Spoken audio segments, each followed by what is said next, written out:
Au nom du Père et du Fils et du Saint-Esprit, ainsi soit-il. Cher Monsieur le curé, mes bien chers frères, nous sommes entrés dans le mois d'août consacré au cœur immaculé de Marie. Les révélations de Fatima sont une suite du désir de la Sainte Vierge qui a commencé en 1830 à la rue du Bac. Et dans cette suite d'apparitions qui s'enchaînent, il y a une apparition qui dérange.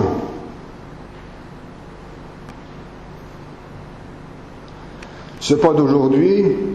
Le secret de la Salette a été dénigré, mis de côté, ridiculisé par beaucoup d'hommes d'Église, parce qu'il y a des choses gênantes à l'intérieur de ce secret.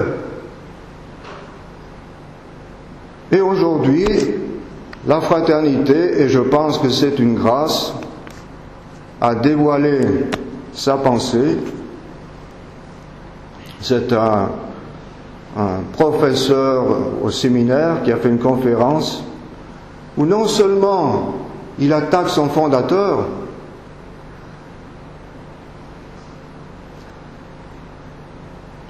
mais aussi il dit que le secret de la Salette n'a pas été reconnu par l'Église. Un enfant doit défendre sa mère et donc il est nécessaire de faire une mise au point. Ce n'est pas nous qui avons changé, mais la fraternité change. Le secret de la Salette a été reconnu par 3 papes. Pie IX, 5 ans après les apparitions. Léon XIII, en 1880, en demandant qu'il soit imprimé avec une explication pour que tout le monde lise. Et Saint Pie X, qui a introduit la cause de béatification de la voyante Mélanie de la Salette. Ça suffit pas. Ah, c'est vrai, il y a eu certaines lettres qui sont sorties de certains cardinaux de Rome qui contredisent le secret. Mais si un pape canonise quelqu'un, est-ce que quelqu'un peut le décanoniser? 3 papes ont reconnu le secret de la Salette. Alors, la première de ces lettres, qui vient du cardinal Caterini, la même année où Léon XIII demandait qu'on publie le secret.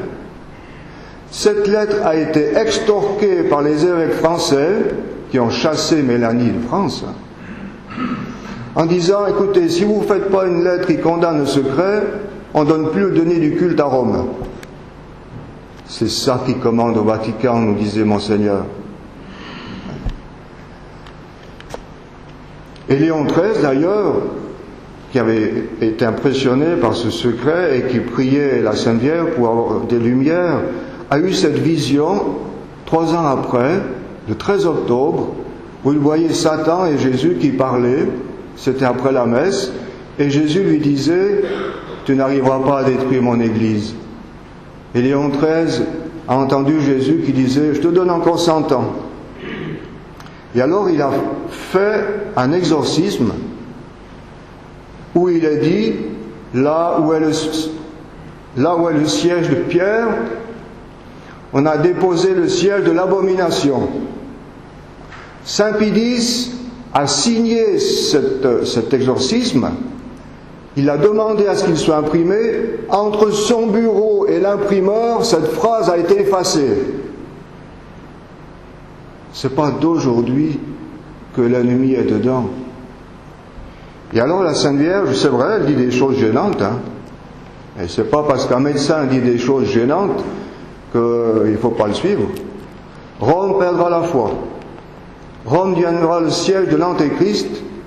L'Église subira une éclipse. Alors, pour la fraternité, ce n'est pas possible que la Sainte Vierge dise ça. La fraternité qui aime tellement Saint Thomas d'Aquin devrait prendre le commentaire de Saint Thomas aux Thessaloniciens où il est dit « L'Antéchrist sera accepté dans l'Église et il la dirigera.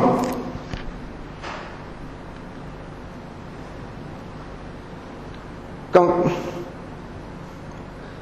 on voit ce qui se passe à Rome, des idolâtries, des hérésies, et maintenant c'est toute la morale qui est mise par terre. Alors on essaie d'excuser en disant on ne peut pas juger parce qu'on ne sait pas ce que ces gens-là pensent à l'intérieur d'eux-mêmes. Mais Monseigneur Lefebvre nous faisait lire le livre « Le libéralisme est un péché » de Donsarda. Il est dit ceci à tout un chapitre. Est-ce qu'on doit condamner l'erreur ou est-ce qu'on doit condamner aussi la personne qui dit l'erreur? Et il dit les deux. Parce que si on condamne l'erreur et pas la personne, ça va diminuer la crainte que les gens ont de fréquenter ces gens-là. Et surtout si on les traite d'honorables. C'est pas d'aujourd'hui, à Jean-Mentorien,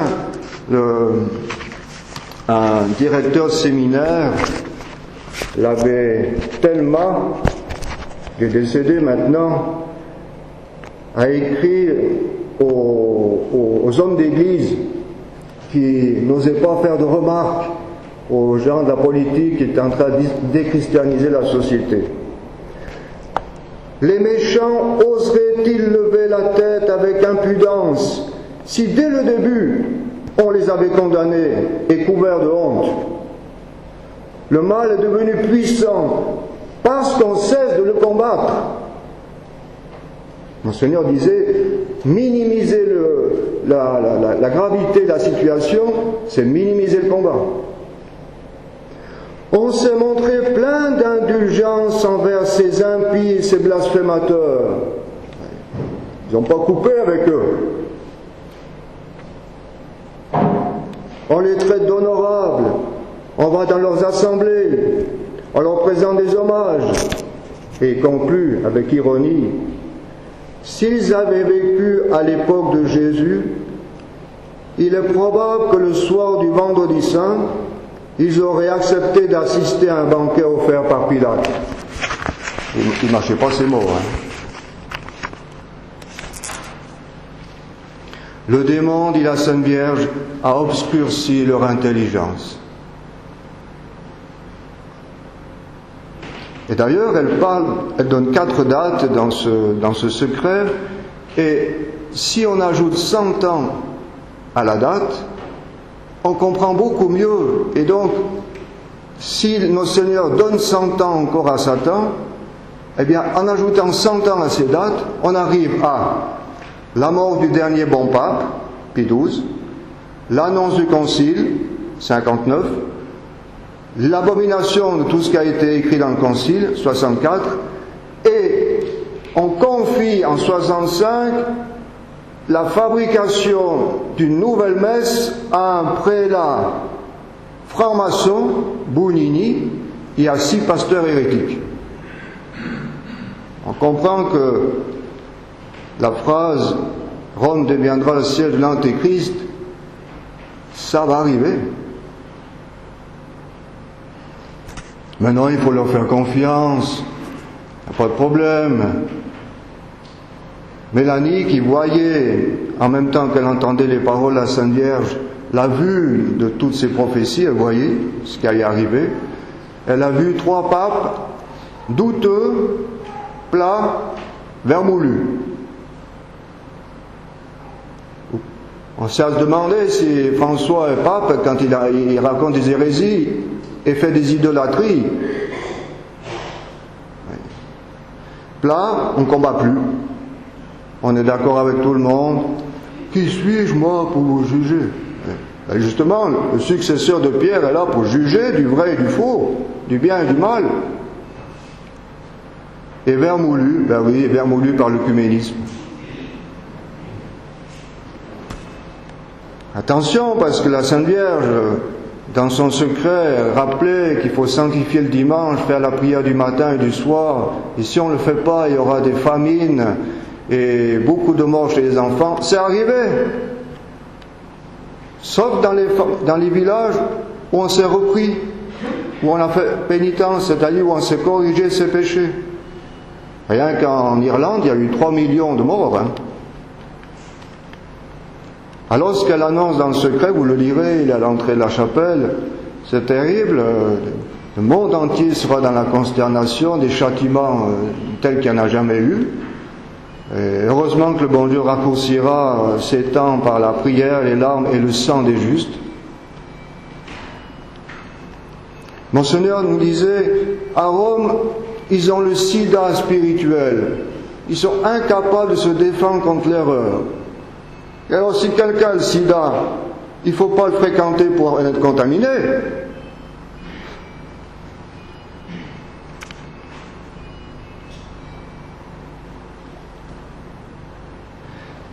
Oui, Mélanie disait à l'abbé Combe, Notre-Dame m'a dit, devant Dieu, il faut l'humilité. Devant les ennemis de Dieu, il faut la fierté.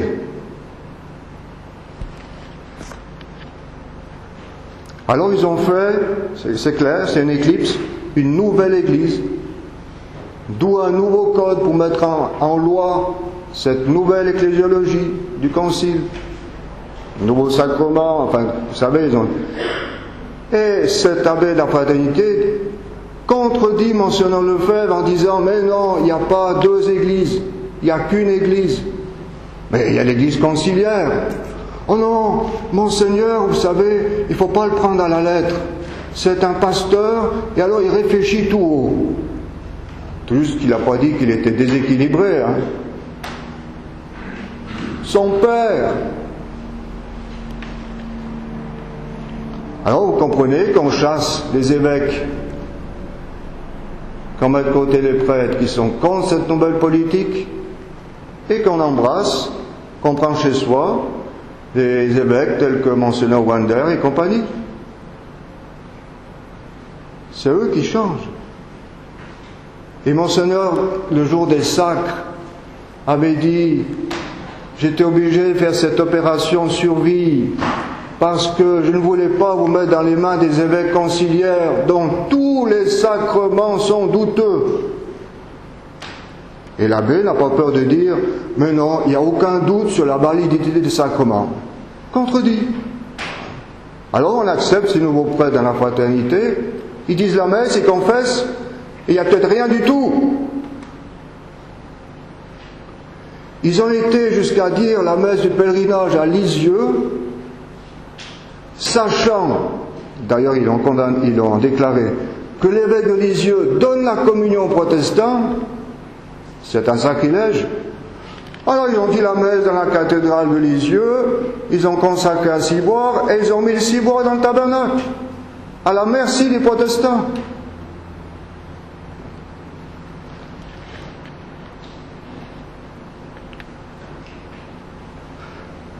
Et puis encore, dans cette conférence, on parle des agissements des francs-maçons à Rome. Ils sont très forts. Ils ont réussi un grand coup juste après la mort de Saint-Pédis. Saint-Pédis veillait encore.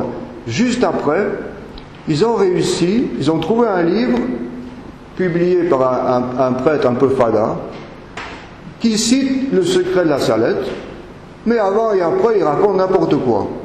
Alors, ce livre est mauvais, donc on va condamner, et puis ils ont fait croire que c'était la condamnation du secret, alors que c'était la condamnation du livre. Vous voyez comme ils sont forts. Et alors, vous savez que Saint-Pédis, avant d'être élu, c'est Rampolla qui a été élu, un franc-maçon, et grâce à l'Autriche, qui avait le droit de veto, il n'a pas pu être élu. D'ailleurs, il a dit, je me vengerai sur l'Autriche-Hongrie. Il n'a pas manqué. Et alors, on se prête dans la conférence, oh non, l'histoire de Rampolla, c'est une légende. Je me rappelle personnellement, réunion de prêtres, où Monseigneur, supérieur de la fraternité, nous parlait des discussions avec Rome, et je lui ai dit, mais comment vous pouvez prendre pour argent comptant ce que les cardinaux vous disent, en sachant qu'il y en a qui sont francs-maçons? Une minute de silence, et à la fin il dit, oh mais ils ne sont pas tous. Moi, si je sais que sur une table il y a une pâtisserie qui est empoisonnée, ben j'en touche aucune. Donc vous voyez, il faut défendre le message de la Salette, reconnu par l'Église. Et la Sainte Vierge dit, c'est un pressant appel à la terre. Et tous ceux qui ont voulu persécuter Milani ou contredire le secret sont morts ou fous ou noirs. Il est tout noir quand il mourait. On les a même surnommés les Noirs de la Salette.